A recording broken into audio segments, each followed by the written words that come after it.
The Ebony Herald International magazine has held its 16th public lecture and honor ceremony at Merit House, Abuja, attracting dignitaries from various sectors. The event, themed Insecurity and Economic Development in Nigeria, Breaking the Cycle of Corruption, Poverty, and Violence, featured guest speaker Dr. Ahmad Sojo, who stressed the need for community empowerment and effective palliative measures. Take care of the children, you should stop giving birth to children. Simple. So it's parenting that is at fault, not necessarily government. Only multiplying our poverty. Our people don't need palliative. Our people need enablement so that they can provide for themselves. This one that you provide deep freezers to people who do not have electricity and expect them to power the deep freezers with firewood, that cannot work. We need to create enablement for people. If you realize that the people need to be developed, do an off-grid solar power station for them in their village. Once they have power, they will think of what to do with the power. And once they have water, they have good hospitals, they have good schools, the rest is for them to also make their own contributions to develop themselves. We can continue to learn because education is the only liberating factor that our kids need to have so that they can confront the challenges of life rather than we closing down schools and sending children at home. Very, very important. Now, what is the connection between security and economic development? Because we are saying, insecurity and economic development. Yes, is there a connect? I tell you, there is a connect. There is no development without security. You can't develop an inch of your country if you are not secure. So the major vehicle for you to develop is actually to be in a secure environment. You cannot have agricultural activities if you are not secure. You cannot go to the farm if you are not secure. You cannot rear animals if you are not secure. You cannot go to the river and conduct fisheries if you are not secure. So security is a first requirement for development. Over we can get children to school. I think in as much as is individual responsibility, I also think is a community responsibility.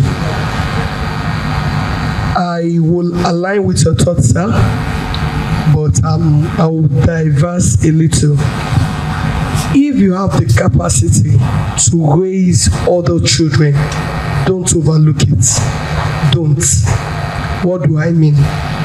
My children are in school, and I see people around me that the parents don't have capacity to fund them. Take it as your own responsibility, and I will tell you the reason. The child you think you are protecting today, the next neighbor to you, if you don't protect the interest of that child or your neighbors, they will be the one to kill the child you have protected. So take it as your own responsibility, personal responsibility. I have over 10 children in school.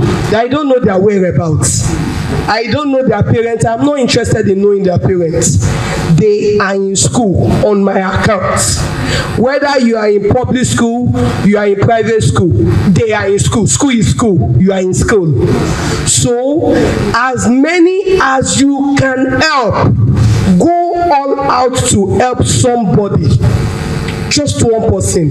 Make sure you are adding value to somebody, not only your children. The mistake we make most of the time is only to concentrate on our own. You nurture your child, you do everything, and one bandit will just come and kill that child.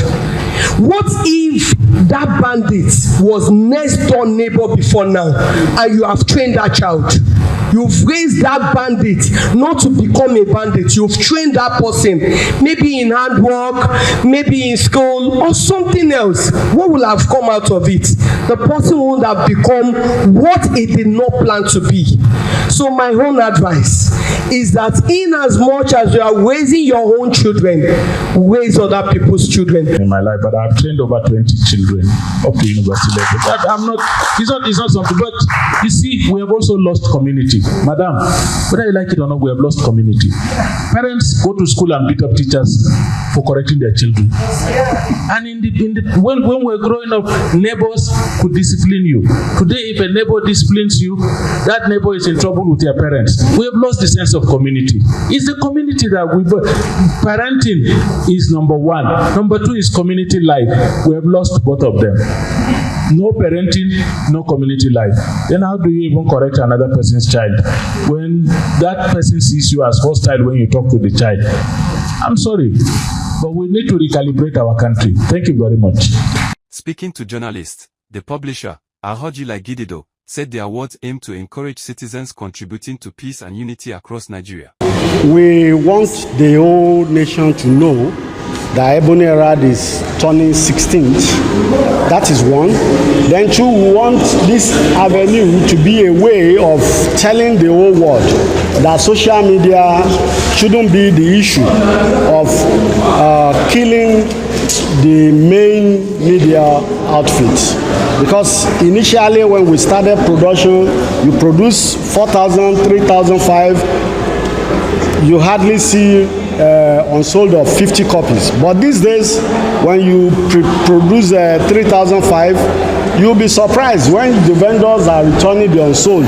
You see as much as 3,300 copies.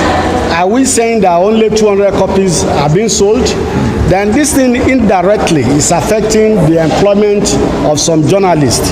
And to keep journalists on board and to keep them employed, we need to cultivate the habit of reading, not just going on social media to scoop lies or to believe in lies. Read the truth and know the truth through the main medium. Thank you so much.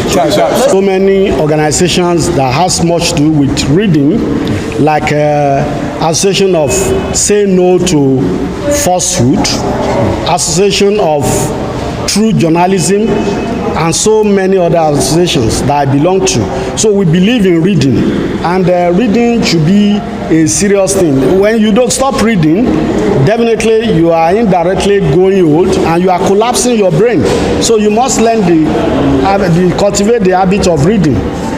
It's very important. Okay, finally, sir.